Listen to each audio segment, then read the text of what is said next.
வணக்கம். இந்த வீடியோவில் நம்ம என்ன பார்க்க போகிறோம் அப்படின்னு பார்த்தீங்கன்னா, ரோஜா செடி பதியம் போடுறது எப்படி அப்படின்னு சொல்லிட்டு பார்க்க போகிறோம்.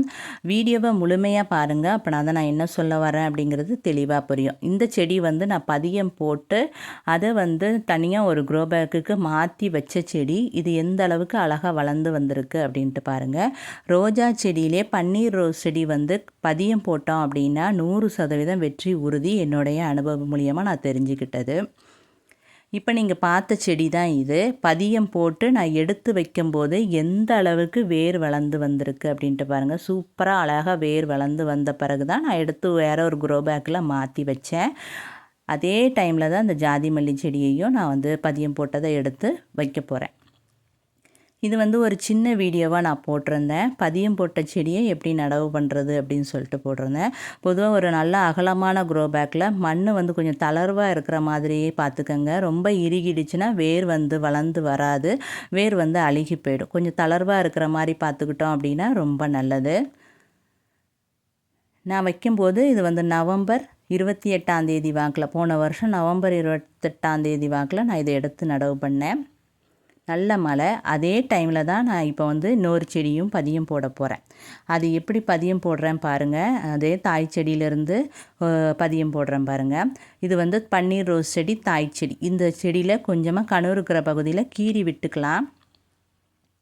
கீறி விட்டுட்டு நான் பக்கத்தில் ஒரு க்ரோ பேக்கில் நல்ல மண் தளர்வான மண்ணாக எடுத்து நல்லா அகலமான க்ரோ பேக்கை எடுத்து வச்சுருக்கேன். காரணம் என்னென்னா, இப்போ நம்ம இதிலேயே பதியம் போட்டு வச்சிட்டோம் அப்படின்னா தனியாக இன்னொரு வாட்டி ஒரு க்ரோ பேக்குக்கு மாற்ற தேவையில்லை. அந்த கணு நமக்கு கீறி விட்ட பகுதியை நல்லா மண்ணில் வச்சுட்டு நிறையா மண் போட்டு மூடி ஒரு பெரிய கல்லாக நம்ம அது மேலே தூக்கி வச்சிடணும். அப்படின்னா தான் அந்த கிளை மேலே எழும்பாமல் இருக்கும். இப்போ நான் முதல்ல காமிச்ச செடி இருக்கு இல்லையா, ரோஜா செடி, பதியம் போட்டதை எடுத்தவன் இது இந்த பையில் தான் நான் வளைச்சி விட்டு பதியம் போட்டிருந்தேன். இது வெள்ளை ரோஜா செடி. இது பக்கத்துலேயே பதியம் போட்டு பார்க்கலாம் அப்படின்னு சொல்லிட்டு வளைச்சி விட்டு 2 கொப்புகளை வளைச்சி விட்டுருந்தேன். அதில் ஒரு கொப்பு தான் நீங்கள் முதல்ல பார்த்த அந்த செடி. இன்னொரு செடி இதிலேயே இருக்குது. அதை நான் இன்னொரு க்ரோ பேக்குக்கு மாற்றும் போது காமிக்கிறேன். ரொம்ப சுலபங்க. வளைச்சி விட்டு நம்ம பதியம் போடணும், அவ்வளோதான். மற்ற ரோஜா செடிங்களில் கொஞ்சம் கிளைகள் வளையிறது கொஞ்சம் கஷ்டம்.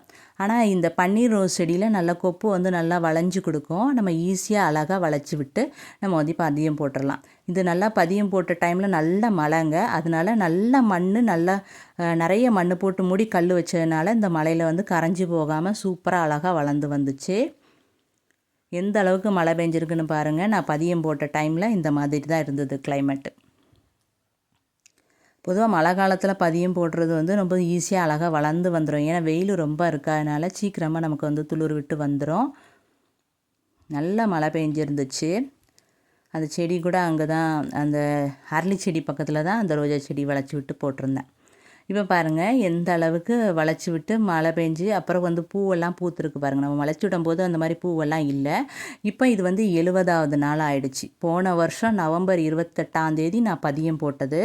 இந்த வருஷம் 6 வாக்கில் நான் எடுக்கிறேன். பிப்ரவரி 6 இதை நான் பார்க்குறேன் எப்படி இருக்குன்ட்டு பாருங்கள். நல்ல புது தளிர்லாம் விட்டு சூப்பராக அழகாக வளர்ந்து வந்திருக்குது. இந்த மாதிரி நிறைய குத்தா புது தளிர்லாம் வந்துருச்சு அப்படின்னாலே நல்லா வேர் ஆழமாக போயிருக்குன்னு அர்த்தம். இது சின்ன தொட்டியில் ஒன்று வளைச்சி விட்டுருந்தேன்.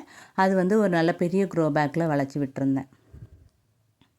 இப்படி முதல்ல வைக்கும்போதே ஒரு பெரிய க்ரோ பேக்கில் நம்ம வச்சிட்டோம் அப்படின்னா ரொம்ப ஈஸிங்க.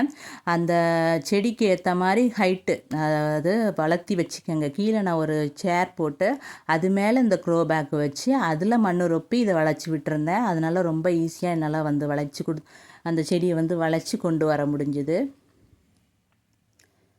இப்போ நம்ம அந்த பக்கத்தில் தாய் செடியை நம்ம கட் பண்ணி விட்டுறோம். அந்த வளைச்சி விட்ட கொப்பை என்ன பண்ணுறேன்னா, நான் 70 நாள் ஆயிடுச்சு.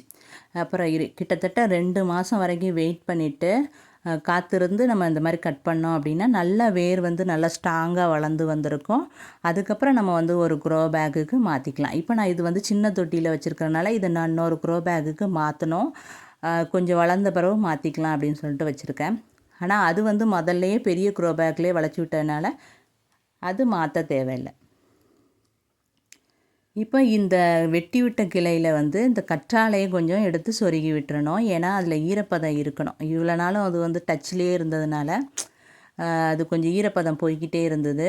அதனால் இது நம்ம கொஞ்சம் காஞ்சிடாமல் இருக்கிறதுக்கு இந்த மாதிரி கற்றாழை எடுத்து சொருகி விட்டுறலாம். அவ்வளோதாங்க, ரொம்ப ஈஸிங்க. செடி இந்த ரோஜா செடி வளர்க்குறது, பன்னீர் ரோஸ் செடி இந்த அளவுக்கு அழகாக இன்னொரு செடிகளை நம்ம வந்து உற்பத்தி பண்ண முடியும். நீங்களும் இந்த முறையில் பதியம் போட்டு நிறைய செடிகளை உற்பத்தி பண்ணுங்கள். இந்த வீடியோ உங்களுக்கு பயனுள்ளதாகவும் பிடிச்சதாகவும் இருக்கும் அப்படின்ட்டு நம்புகிறேன். கண்டிப்பாக முயற்சி செய்து பாருங்கள். பன்னீர் ரோஸ் செடியை பொறுத்த வரைக்கும் 100% வெற்றி உறுதி தாங்க. இந்த வீடியோ பயனுள்ளதாகவும் பிடிச்சதாகவும் இருக்கும் அப்படின்ட்டு நம்புகிறேன். நன்றி, வணக்கம்.